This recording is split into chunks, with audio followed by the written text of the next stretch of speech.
గురుగారు ఉపవాస నియమం అంటారు కదా!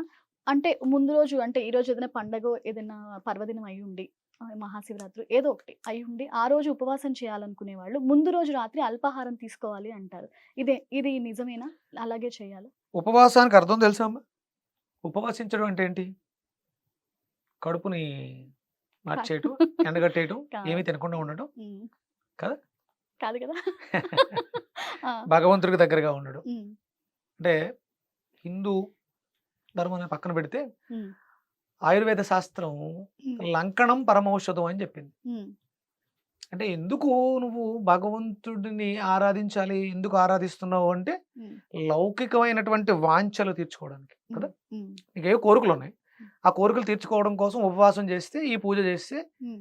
ఈ ఫలితాలుంటాయి. హ్మ్. అవేమీ లేవు అన్నప్పుడు నువ్వు చేస్తావా? చెయ్ చెయ్యి. నిజం. అంటే ఉపవాసించడం అంటే భగవంతుడికి దగ్గరగా ఉండడమే. హ్మ్. తిండి మానేయటం కాదు. హ్మ్. ఆయుర్వేద ధర్మం అంటే ఇక్కడ ఆయుర్వేదము, హ్మ్. హిందూ ధర్మము మనకు నేర్పింది ఏంటి అంటే హ్మ్. జీవన విధానాన్ని నేర్పింది. హ్మ్. మనం ఇంతకుముందు మాట్లాడుకున్న ఎపిసోడ్‌లో హ్మ్. ఒకసారి తింటే యోగి, 2 సార్లు తింటే భోగి, 3 సార్లు తింటే రోగి. రోగి. ఇక్కడ ఉదయం అల్పాహారం తీసుకున్నావు. హ్మ్. మధ్యాహ్నం భోజనం చేసావు. హ్మ్. ఇది గృహస్థాశ్రమంలో నువ్వు భోగిగా అన్ని రకాల సుఖాలను అనుభవిస్తూ ఉండడానికి. హ్మ్. ఇప్పుడు రేపు ఏకాదశి, హ్మ్. ఇవాళ దశమి. హ్మ్. అప్పుడు రేపు ఏకాదశి ఉపవాసం చేద్దామని అనుకున్నప్పుడు, హ్మ్. దశమి రోజు సాయంత్రం ఏం చేస్తావు? ఒరిజినల్‌గా శాస్త్రంలో లేదు. హ్మ్. ఆయుర్వేద వైద్య విధానంలో లేదు. హ్మ్. అంటే నువ్వేం తినవు కదా! హ్మ్. ఆ దశమి రోజు మధ్యాహ్నం భోజనం అయిపోయింది. హ్మ్.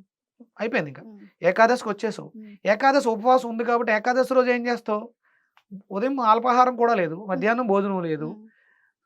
ఎలాగో శాస్త్రం ప్రకారం సాయంత్రం నిషిద్ధం సూర్యాస్తమయం తర్వాత. అవును. ద్వాదశి రోజు ఉదయం మాత్రం త్వరగా పూజ చేసుకొని త్వరగా తినాలి ఉంది శాస్త్రం. హ్మ్. ఇంకేముంది? నువ్వు పని కట్టుకొని కొత్తగా నేను ఏకాదశి ఉపవాసం చెయ్యాలి అన్నప్పుడు ముందు ఇది చెయ్యాలి అని పెట్టుకోవాల్సిన అవసరం ఏముంది? హ్మ్. అది హిందూ ధర్మంలో ఆయుర్వేద వైద్య విధానం మిళితమై ఉంది. హ్మ్. నువ్వు కొత్తగా ఇంకేం చేయక్కర్లే. హ్మ్. నీ దగ్గర బోలెడన్ని మందులున్నాయి. నీ ఒంట్లోనే ఉన్నాయి. హ్మ్. నీకు నొప్పొస్తుంది. హ్మ్. కావాల్సింది టాబ్లెట్లు ఏమిస్తారు? హ్మ్. డైక్లోఫెనాక్ ఇవ్వాలి. డైక్లోఫెనాక్ నొప్పిని హ్మ్. మరిపింపజేసే టాబ్లెట్లు. హ్మ్. నొప్పిని తగ్గించే మాత్రలు కాదవి. హ్మ్. బాడీ టు బ్రెయిన్ ఉండే కనెక్షన్ కట్ చేస్తే హ్మ్. నొప్పి తెలియట్లేదు అంతే. అదే. బ్రెయిన్‌కెళ్ళట్లేదు కాబట్టి ఓహో! నొప్పి తగ్గిపోయిందనుకున్నాం. హ్మ్. తగ్గలేదు, నొప్పి అక్కడే ఉంది. హ్మ్. దాని డెన్సిటీ కానీ, హ్మ్. దాని ఫ్రీక్వెన్సీ గాని మారదు. హ్మ్. ప్రతి మనిషికి నొప్పి, మోకాలు నొప్పి హ్మ్. 432 హెర్ట్జ్‌లోనే ఉంటుంది. హ్మ్. అది నీకొచ్చినా అంతే ఉంటది, నాకొచ్చినా అంతే ఉంటది, చిన్న పిల్లోడికొచ్చినా అంతే, ముసలోడికొచ్చినా అంతే. హ్మ్. కానీ ఆ డెన్సిటీని తట్టుకునే కెపాసిటీ, ఫ్రీక్వెన్సీ నాకుంటే హ్మ్. నేను హై ఫ్రీక్వెన్సీలో ఉన్నప్పుడు నేను 1000 ఫ్రీక్వెన్సీలో ఉన్నాననుకో అమ్మ, హ్మ్. 432 నన్నేం డిస్టర్బ్ చేయదు. హ్మ్. ఇది 432 అలాగే ఉంటది. నా ఫ్రీక్వెన్సీ డౌన్ అయింది. హ్మ్. నేను కొంచెం నీరసంగా ఉన్నాను. హ్మ్. 1000 నుంచి నేను 200కొచ్చేసాను. హ్మ్. అప్పుడు నాకు అమ్మ బాబోయ్! నొప్పొచ్చేస్తుంది అనిపిస్తది. ఆ! అంటే నొప్పి హెడేకొస్తే ఎవరికొచ్చినా హెడేక్ హ్మ్. 500, 512 ఇక్కడే ఉంటది. హ్మ్. అందుకనే మనోళ్ళు ఏమన్నారంటే పూజ చేయడం ద్వారా, ధ్యానం చేయడం ద్వారా ఫ్రీక్వెన్సీ పెరుగుద్ది. హ్మ్. నీ ఫ్రీక్వెన్సీ పెరిగినప్పుడు దీని హెడ్జ్ హ్మ్. అంతే ఉంటది. హ్మ్. అది మనకి ఆనదు. హ్మ్. అంతే తేడా. ఇక్కడ మీరు ఏకాదశి ఉపవాసం ఇది ఏకాదశి కావచ్చు, నువ్వు భగవంతుడికి సంబంధించిన ఏ ఉపవాసాలు చేసినా, హ్మ్. సాయంత్ర పదార్థ నిషేధం ఎప్పటినుంచో ఉంది. హ్మ్. ప్రత్యేకంగా నువ్వు పని కట్టుకొని చేయక్కర్ల. అదే. ఒకవేళ హ్మ్. నువ్వు ముందు రోజు మాంసాహారివై ఉంటే, హ్మ్. దాన్ని విడిచిపెట్టాలి మధ్యాహ్నం భోజనంలో. ఓహో! నువ్వు దశమి రోజు మాంసాహారం తినేసి, ఆ! ఏకాదశి ఉపవాసం చేస్తానంటే కుదరదు. హ్మ్. ఎందుకంటే దాని డెన్సిటీ ఎంత? మాంసాహారం డెన్సిటీ హ్మ్. 580 540 అంటే అది అరగడానికి 54 గంటలు పడతది. పూర్తిగా శరీరం నుంచి వెళ్ళిపోవడానికి. అంటే అప్పటి వరకు నీకు ఉపవాసం ఉండే అర్హత లేదు. అమ్మా! ఆ! అంటే ఏకాదశి చేయాలంటే దశమి, నవమి. హ్మ్. అంటే నవమి రోజు నువ్వు మధ్యాహ్నం భోజనం చేస్తే, ఏకాదశి రోజు నువ్వు ఉపవాసం చేయడానికి అర్హత పొందావు. నాన్ వెజ్ తినేవాళ్ళు. తినే పదార్థాల మీద ఆధారపడి ఆ! ఆ! ఉంటది. నువ్వు చేప తింటే దాని డెన్సిటీ, హ్మ్. ఫ్రీక్వెన్సీలోనే చూడాలి. హ్మ్. మాంసాహారం హై ఫ్రీక్వెన్సీలో ఉంటది. హ్మ్. అందుకని మన మెదడు సరిగ్గా పనిచేయదు కాబట్టి తినకూడదు.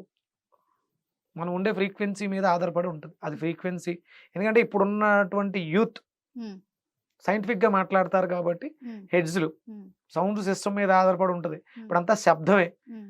నన్నందరూ చూస్తూ ఉంటారు ఒక ఫ్రీక్వెన్సీలో. నా హ్మ్. వాయిస్ ఒక ఫ్రీక్వెన్సీలో ఉంటది. హ్మ్. నా వాయిస్ ఇప్పుడు 432 ఫ్రీక్వెన్సీలో ఉంది. అంటే దీంట్లో ఉన్న వాళ్ళందరూ నాకు కనెక్ట్ అవుతారు. హ్మ్. ఆ ఫ్రీక్వెన్సీ దాటితే హై ఫ్రీక్వెన్సీ, నేను కొంచెం ర్యాష్గా మాట్లాడాను, ఫ్రీక్వెన్సీ మారింది, అప్పుడు అవతల వాళ్ళకి తిడుతున్నట్టు అనిపిస్తూ ఉంటుంది, ఫ్రీక్వెన్సీ బ్యాలెన్స్ అయి ఉంటుంది. దీన్ని దృష్టిలో పెట్టుకుని మీరు ఉపవాసం ఎలా చేయాలో ఆలోచించుకోండి. మీరు ఏ ఫ్రీక్వెన్సీలో ఉన్నారు ఉంటే అప్పుడు మీ మనసు బాగుండాలి. లో ఫ్రీక్వెన్సీ అంటే 30-40లో ఉన్నారనుకో, మా చిరాకు, కోపము, ఇరిటేషన్ ఇవన్నీ వస్తూ ఉంటాయి. మనకు కొంతమంది నెగిటివ్ కామెంట్లు పెడుతూ ఉంటారు. వీళ్ళు ఏ ఫ్రీక్వెన్సీలో ఉన్నారంటే 70-80 ఫ్రీక్వెన్సీలో ఉంటారు. 432 రావాలంటే వాళ్ళకి చాలా టైం పడుతుంది, చాలా నాలెడ్జ్ ఉండాలి వాళ్ళకి. నాలెడ్జ్ ఉన్నవాడు నేను వాగేది పిచ్చివాగుడు, నేను చెప్పే దాంట్లో నిజం లేదు, నువ్వు నాతో కలవాల్సిన అవసరమే ఉంది, కామెంట్ చేయాల్సిన అవసరమే ఉంది. నువ్వు హై ఫ్రీక్వెన్సీలో ఉన్నప్పుడు ఈడెవడ పిచ్చివాడు వాగుతాడు అని కామ్ అవుతాడు. లేదు, ఆడు మంచి ఫ్రీక్వెన్సీలో ఉన్నాడు, నేను కూడా మంచి ఫ్రీక్వెన్సీలో ఉన్నాడు, అర్థం చేసుకుంటాడు, కామెంట్ చేయాల్సిన అవసరం లేదు, అప్రిసియేషన్ కూడా అవసరం లేదు, ఓకే 10 మందికి మంచి జరుగుతుందని న్యూట్రల్గా ఉంటాడు. లో ఫ్రీక్వెన్సీలో ఉన్నవాళ్ళు అంటే దిగువ జాతి భావోద్వేగాలతో ఉంటే, తెలుగులో మాట్లాడుకోవాలంటే అంటే లోయర్ ఎమోషన్స్ అవన్నీ, మణిపూరకం నుంచి కిందకు ఉండేవన్నీ కూడా దిగువ జాతి భావోద్వేగాలు, అంటే సెక్స్, కోరిక, సంపాదన, ఇవన్నీ కూడా కింద జాతి, మూలాధారము, స్వాధిష్టానము, మణిపూరకం కింద, ఇవన్నీ కూడా అంటే వాళ్ళు మనోవేగాలన్నీ అలాగే ఉంటాయి.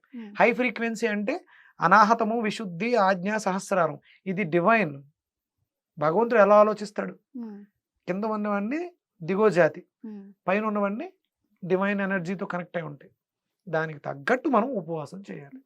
గురుగారు చాలా చక్కగా చెప్పారు, ధన్యవాదాలండి. అర్థమైందా? అసలు నాకు ఫస్ట్ ఏంటంటే నేను ఫస్ట్ ఒక షాక్ లో ఉన్నాను, ఇంత ధన్యవాదాలని చెప్పాను కానీ నిజంగా ఉపవాసం చేస్తాము అదే అయిపోయింది ఇంకా ఆ రోజు చేసేసాము అనుకోవడమే తప్పితే ముందు రోజు ఉపవాసానికి ఇంత ఉంటుంది, మనం తినే ఆహారంలో ఇన్ని నియమాలు ఉంటాయి అనేది నిజంగా ఫస్ట్ నీకే నేను అర్థం అయ్యేలా చెప్పాలి, నీకే అర్థం కాకపోతే చూసే వాళ్ళకి ఏమర్థం అవుతుంది? ఇన్ని నియమాలు ఉంటాయని నిజంగా షాక్ లోనే ఉన్నాం. అంటే మెయిన్ తెలుసుకోవాల్సిన విషయాలు ఎన్నో చెప్పారు, నిజంగా అర్థం కాకపోవడం కాదు, ఇన్ని తెలియకుండా చేస్తున్నావా ఇప్పుడు నేను ఫ్రీక్వెన్సీలు హెడ్జెల్ గురించి ఎందుకు మాట్లాడానంటే, ఇప్పుడు పిల్లలందరూ కూడా ఇదే ఈజీగా అర్థం అవుతుంది. సౌండ్ మనం ఒక థియేటర్కి వెళ్ళినప్పుడు డిటిఎస్, డోల్వి, అట్మాస్ఫియర్ వీటిని ఎంజాయ్ చేస్తున్నాం కదా, అవి అద్భుతంగా ఎలాంటి వాడినైనా సరే డాన్స్ వేస్తాయి, ఫ్రీక్వెన్సీ బాగుంటాయి. లో ఫ్రీక్వెన్సీలో ఉంటే, లో ఫ్రీక్వెన్సీ ఏంటి మనకు చూడండి, శవయాత్ర చేస్తున్నప్పుడు వాయిస్తారు, అవి లో ఫ్రీక్వెన్సీ. దానికి ఎవరు స్పందిస్తారు? ఆ చుట్టుపక్కల ఉండేవాళ్ళే. స్పేస్ వరకు అంటే ప్రతి మనిషి ఇప్పుడు ఒక బెంజ్ కారులో వెళ్ళేవాడు ఫ్రీక్వెన్సీ ఎంతలో ఉంటుంది? హై ఫ్రీక్వెన్సీలో ఉంటుంది.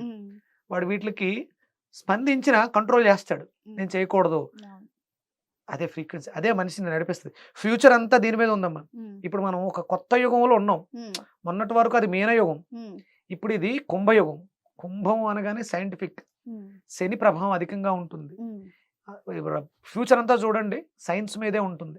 భవిష్యత్ అంతా కూడా ఇంచుమించు ఒక 2000 సంవత్సరాల పాటు, మొన్నటి వరకు ఆధ్యాత్మికత నడిచింది, ఇప్పుడంతా కూడా సైన్స్ నడుస్తుంది. అంటే మనకి రోబోస్, ఆర్టిఫిషియల్ ఇంటెలిజెన్స్ ఇవన్నీ వస్తున్నాయి. ఇవి ఉండే కొలది ఇంకా పెరుగుతాయి. నేను కూడా అప్గ్రేడ్ అవుతున్నాను, ఒక మిషన్ తయారు చేశా, అప్గ్రేడ్ మిషన్. ఈ ఫ్రీక్వెన్సీని కనెక్ట్ చేసి మనిషిని హీల్ చేయడం ఎలా సౌండ్తో, త్వరలోనే చెప్తాను. మాకు ఆ కంటెంట్ ఫస్ట్ హిట్ టీవీకి మాత్రమే విక్రమాదిత్య గారు ఇస్తున్నారు, మేము రెడీగా ఉన్నాము. సో హిట్ టీవీ ప్రేక్షకులందరూ ముందు వెయిట్ చేయండి. విక్రమాదిత్య ఫ్రీక్వెన్సీ గురించి, హెడ్జెట్ల గురించి ఇక్కడే మాట్లాడేందు బయట ఎక్కడ మాట్లాడాలి, ఎందుకంటే ఇక్కడే అది ఆటోమేటిక్ వచ్చింది. అది అంటే మా ప్రేక్షకులకి అది వినే అదృష్టం ఉంది, తెలుసుకునే అదృష్టం నాకు కూడా ఉంది. నేనే యాంకర్ని ఇదే హిట్ టీవీకి, సో నేనే తెలుసుకోబోతున్నాను. ధన్యవాదాలు.